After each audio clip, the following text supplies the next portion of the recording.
മിഴി ഫിലിംസിൻ്റെ ഒരു പുതിയ വീഡിയോയിലേക്ക് എല്ലാവർക്കും സ്വാഗതം. നമ്മൾ ഇന്ന് ഈ വീഡിയോ ഭാഗത്ത് ചർച്ച ചെയ്യുന്നത് രേഖാചിത്രം എന്ന മൂവിയുടെ ഒരു ഡീറ്റെയിൽഡ് ആയിട്ടുള്ള റിവ്യൂ ആണ്. നിങ്ങൾ ഈ വീഡിയോ പൂർണ്ണമായിട്ട് കാണാൻ ശ്രമിക്കുക. കൂടാതെ ചാനൽ കൂടി ഒന്ന് സബ്സ്ക്രൈബ് ചെയ്യുകയാണെങ്കിൽ ഇതുപോലെയുള്ള കൂടുതൽ സിനിമാ വാർത്തകളും വിശേഷങ്ങളും നിങ്ങളിലേക്ക് ആദ്യമേ തന്നെ എത്തുന്നതായിരിക്കും. അപ്പോൾ നമുക്ക് വീഡിയോയിലേക്ക് കടക്കാം. ആസിഫ് അലി നായകനായെത്തിയ ഏറ്റവും പുതിയ സിനിമയാണ് രേഖാചിത്രം. സിനിമ എങ്ങനെയുണ്ടെന്ന് നമുക്ക് വിശദമായിട്ട് തന്നെ ഒന്ന് പരിശോധിക്കാം. നമുക്കേവർക്കും അറിയാവുന്നൊരു ചരിത്രം, അതല്ലെങ്കിൽ ഒരു നോവൽ, അതുമല്ലെങ്കിൽ ഏതെങ്കിലും ഒരു സംഭവം, ഇതേതുമാകട്ടെ, അതിൽ നിന്നുള്ള യാഥാർത്ഥ്യത്തെ അടർത്തി മാറ്റി സമാന്തരമായ മറ്റൊരു കഥയോ കഥാപാത്രങ്ങളെയോ സൃഷ്ടിച്ച് വ്യത്യസ്തമായ രീതിയിൽ പുനരവതരിപ്പിക്കുക എന്നതാണ് ഓൾട്ടർനേറ്റ് ഹിസ്റ്ററി എന്ന് പറയുന്നത്. ടാരന്റീനോയുടെ ഇൻഗ്ലോറിയസ് ബാസ്റ്റേഴ്സ്, കൂടാതെ once upon a time in Hollywood, MD Vasudevan Nair എഴുതിയ ഹരിഹരൻ മമ്മൂട്ടി ചിത്രം വടക്കൻ വീരഗാഥ, ഇതൊക്കെ ഈ ഓൾട്ടർനേറ്റ് ഹിസ്റ്ററി വിഭാഗത്തിൽപ്പെടുന്ന സിനിമകളാണ്. സമാനമായ കഥാവിഷ്കാര ശൈലിയാണ് സംവിധായകനായ ജോഫിൻ ഡി ചാക്കോയും തിരക്കഥാകൃത്തായ ജോൺ മന്ത്രിക്കലും രേഖാചിത്രം എന്ന സിനിമയിൽ ഉൾക്കൊള്ളിച്ചിരിക്കുന്നത്. 1985 റിലീസ് ചെയ്ത ഒരു സൂപ്പർ ഹിറ്റ് മലയാള ചിത്രത്തിന്റെ പിന്നണിയിൽ സംഭവിച്ച നമുക്കാർക്കും അറിയാത്തൊരു കഥ അതെങ്ങനെ വർത്തമാനകാലവുമായി കണക്ട് ചെയ്യുന്നു എന്നതാണ് കഥയുടെ ഏറ്റവും വലിയ സവിശേഷത. ഇനി നമുക്ക് സിനിമയുടെ കഥയിലേക്ക് വരാം. ഡ്യൂട്ടിക്കിടയിൽ ഓൺലൈൻ റമ്മി കളിച്ച് സസ്പെൻഷനിലായി നിൽക്കുന്ന പോലീസ് ഉദ്യോഗസ്ഥനാണ് വിവേക്. നല്ല നടപ്പിനായി വലിയ ബഹളങ്ങളോ സെൻസിറ്റീവ് കേസുകളോ അധികമില്ലാത്ത പൊതുവെ ശാന്തമായ മലക്കപ്പാറ സ്റ്റേഷനിലേക്ക് വിവേകിനെ സ്ഥലം മാറ്റുന്നു. എന്നാൽ വിവേക് ചാർജ് എടുത്ത ആ ദിവസം തന്നെ മലക്കപ്പാറ സ്റ്റേഷൻ പരിധിയിലുള്ള വനപ്രദേശത്ത് രാജേന്ദ്രൻ എന്നൊരാൾ ആത്മഹത്യ ചെയ്യുന്നു. സ്ഫോടനാത്മകമായ ഒരു കൊലപാതക വിവരം ലോകത്തിനു മുന്നിൽ വെളിപ്പെടുത്തിയതിനു ശേഷമാണ് അയാൾ ആത്മഹത്യ ചെയ്യുന്നത്. കൊല നടക്കുന്നത് 1985. എന്തായിരുന്നു കൊലയ്ക്ക് പിന്നിലെ ലക്ഷ്യം? കൊല്ലപ്പെട്ടത് ആര്? എന്നിങ്ങനെയുള്ള നിരവധി ചോദ്യങ്ങൾക്ക് ഉത്തരം തേടി ഇറങ്ങുകയാണ് വിവേക്.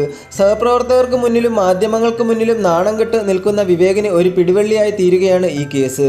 ഒരു പതിവ് കുറ്റാന്വേഷണ സിനിമയുടെ ഫോർമാറ്റ്. എന്നാൽ അവിടെ നിന്നും കഥ മാറുന്നു. ചിത്രത്തിലെ ക്രൈം ഇൻവെസ്റ്റിഗേഷന്റെ കൗതുകം വർദ്ധിപ്പിക്കുന്നത് ഓൾട്ടർനേറ്റ് ഹിസ്റ്ററി സ്വഭാവമാണ്. തിരക്കഥയുടെ കരുത്തും സിനിമയ്ക്ക് വേണ്ടി സംവിധായകനും അണിയറ പ്രവർത്തകരും നടത്തിയ ഡീറ്റെയിലിംഗും ഇവിടെയാണ് പ്രകടമാകുന്നത്. ഓൾട്ടർനേറ്റ് ഹിസ്റ്ററി എന്നതിൻ്റെ സാധ്യതകളെ ഏറ്റവും സൂക്ഷ്മമായി തന്നെ തിരക്കഥയിൽ നിന്നും ഫ്രെയിമിലേക്ക് മനോഹരമായി കോർത്തെടുക്കുന്നുണ്ട്. മലയാളികൾക്ക് സുപരിചിതമായ 80കളിലെ ഒരു സിനിമയും അതിൻ്റെ ലൊക്കേഷനുമാണ് ചിത്രത്തിലെ അന്വേഷണത്തിൻ്റെ പ്രധാന പശ്ചാത്തലം. പുതിയ കാലത്തിരുന്ന് 4 പതിറ്റാണ്ടിൻ്റെ അകലമുള്ള മറ്റൊരു കാലത്ത് നടന്ന ക്രൈമിൻ്റെ അന്വേഷണം എന്നതാണ് തിരക്കഥയിലെ പ്രത്യേകത. അതിനായി അന്നത്തെ കാലം, ആളുകൾ, ഷൂട്ടിംഗ് സെറ്റ് ഇതൊക്കെ പുനഃസൃഷ്ടിക്കണം. യാഥാർത്ഥ്യത്തോട് ചേർന്ന് നിൽക്കുന്ന രീതിയിൽ ഇതൊക്കെ പുനഃസൃഷ്ടിച്ചെടുക്കാൻ സംവിധായകന് കഴിഞ്ഞു. ഒറിജിനാലിറ്റിക്ക് വേണ്ടി അന്ന് ആ സിനിമയിൽ പ്രവർത്തിച്ച സിനിമാ പ്രവർത്തകരുടെ മക്കളെ വരെ ഈ സിനിമയിൽ കൊണ്ടുവന്നു.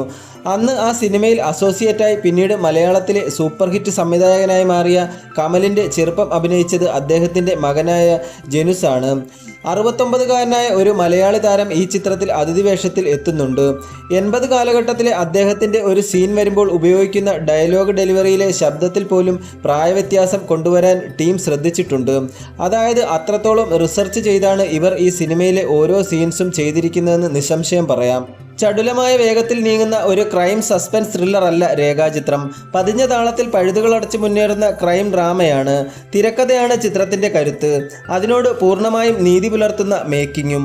ഒരു കുറ്റാന്വേഷണ ചിത്രത്തിൻ്റെ വേഗതയോ സസ്പെൻസോ ട്വിസ്റ്റുകളോ ഇൻ്റർവൽ പഞ്ചോ ഒന്നും ചിത്രത്തിലില്ല. 40 വർഷം മുമ്പുള്ള ഒരു സിനിമയുടെ ചെറിയൊരു കോണിൽ നിന്നും അടർത്തിയെടുത്തൊരു ഭാഗം പിന്നീട് മലയാള സിനിമയുടെ ചരിത്രത്തിലൂടെ സഞ്ചരിച്ച് വികസിക്കുകയാണ്. ജോൺ മന്ത്രിക്കലും രാമോ സുനിലും ചേർന്നാണ് ചിത്രത്തിൻ്റെ തിരക്കഥ എഴുതിയിരിക്കുന്നത്. ആവേശം നിറഞ്ഞതും അത്യന്തം വെല്ലുവിളി നിറഞ്ഞതുമായ തിരക്കഥയെ പ്രേക്ഷകർക്ക് കൂടി കണക്റ്റ് ആക്കുന്ന രീതിയിൽ എഴുതാൻ കഴിഞ്ഞു എന്നതാണ് ഇവരുടെ വിജയം. ആദ്യ ചിത്രമായ പ്രീസ്റ്റിൽ നിന്നും ഏറെ വ്യത്യസ്തമായ പ്രമേയം മുതിർന്ന സംവിധായകർ പോലും കൈവെക്കാൻ ഭയക്കുന്ന ഈ തിരക്കഥയെ അനായാസമായി തോളിലേറ്റി സമർത്ഥമായി തന്നെ എക്സിക്യൂട്ട് ചെയ്യാൻ ജോഫിന് കഴിഞ്ഞു. അതിനൊപ്പം തന്നെ തൻ്റെ ആദ്യ നായകനായ മമ്മൂട്ടി ജോഫിന് നൽകിയ പിന്തുണയും ഈ സിനിമയ്ക്ക് മുതൽക്കൂട്ടാണ്. ചിത്രത്തിൻ്റെ വൗ ഫാക്ടർ തന്നെ മമ്മൂട്ടിയാണ്. അദ്ദേഹത്തെ പോലും ഈ സിനിമയിൽ പ്ലേസ് ചെയ്തിരിക്കുന്ന രീതി എടുത്തു പറയണം. സിനിമയ്ക്കൊരു ബാധ്യതയാകുന്ന തരത്തിലല്ല. ഈ സിനിമയുടെ ജീവവായു അദ്ദേഹമാണെന്ന് പറയാം. അതുകൊണ്ട് തന്നെയാകാം അങ്ങനെ ഒരു ക്ലൈമാക്സും ഈ ചിത്രത്തിന് വന്നു ചേർന്നത്. 2025 തൻ്റെ ഫോം ആസിഫ് അലി നിലനിർത്തുന്നു. ആസിഫ് അലിക്കൊപ്പം സ്ക്രീൻ സ്പേസ് ഉള്ള മറ്റൊരു കഥാപാത്രം അനശ്വര രാജൻ്റേതാണ്. ഏറെ ദുരൂഹതകൾ ഒളിപ്പിച്ചു വെച്ച നിഷ്കളങ്കയായ ഒരു പെൺകുട്ടിയായി അനശ്വര ചിത്രത്തിൽ തിളങ്ങുന്നുണ്ട്. കൂടാതെ സിദ്ദിഖ്, മനോജ് കെ ജയൻ, ഇന്ദ്രൻസ്, ഹരിശ്രീ അശോകൻ, സായ് കുമാർ തുടങ്ങിയ നിരവധി താരങ്ങളും അവരുടെ റോളുകൾ ഭംഗിയായി ഭംഗിയായി അവതരിപ്പിച്ചിട്ടുണ്ട്. വളരെ മികച്ച ഒരു ഇമോഷണൽ ക്രൈം ഡ്രാമയാണ് ഈ ഒരു സിനിമ. ഇത് നിങ്ങൾ തിയേറ്ററിൽ തന്നെ പോയി എക്സ്പീരിയൻസ് ചെയ്യേണ്ട ഒരു മികച്ച ചിത്രം തന്നെയാണ്. അപ്പോൾ എല്ലാവരും ഈ ഒരു സിനിമ തിയേറ്ററിൽ പോയി കാണുക. നിങ്ങൾ ഈ സിനിമ കണ്ടവരാണെങ്കിൽ നിങ്ങളുടെ അഭിപ്രായങ്ങൾ കമൻറ്റ് ബോക്സിൽ രേഖപ്പെടുത്തുക. ഇന്നത്തെ വീഡിയോ ഇത്രയേ ഉള്ളൂ. അപ്പോൾ സബ്സ്ക്രൈബ് ചെയ്യാത്ത എല്ലാ സുഹൃത്തുക്കളും ചാനലൊന്ന് സബ്സ്ക്രൈബ് കൂടി ചെയ്ത് എന്നെ ഒന്ന് സപ്പോർട്ട് ചെയ്ത് തരിക.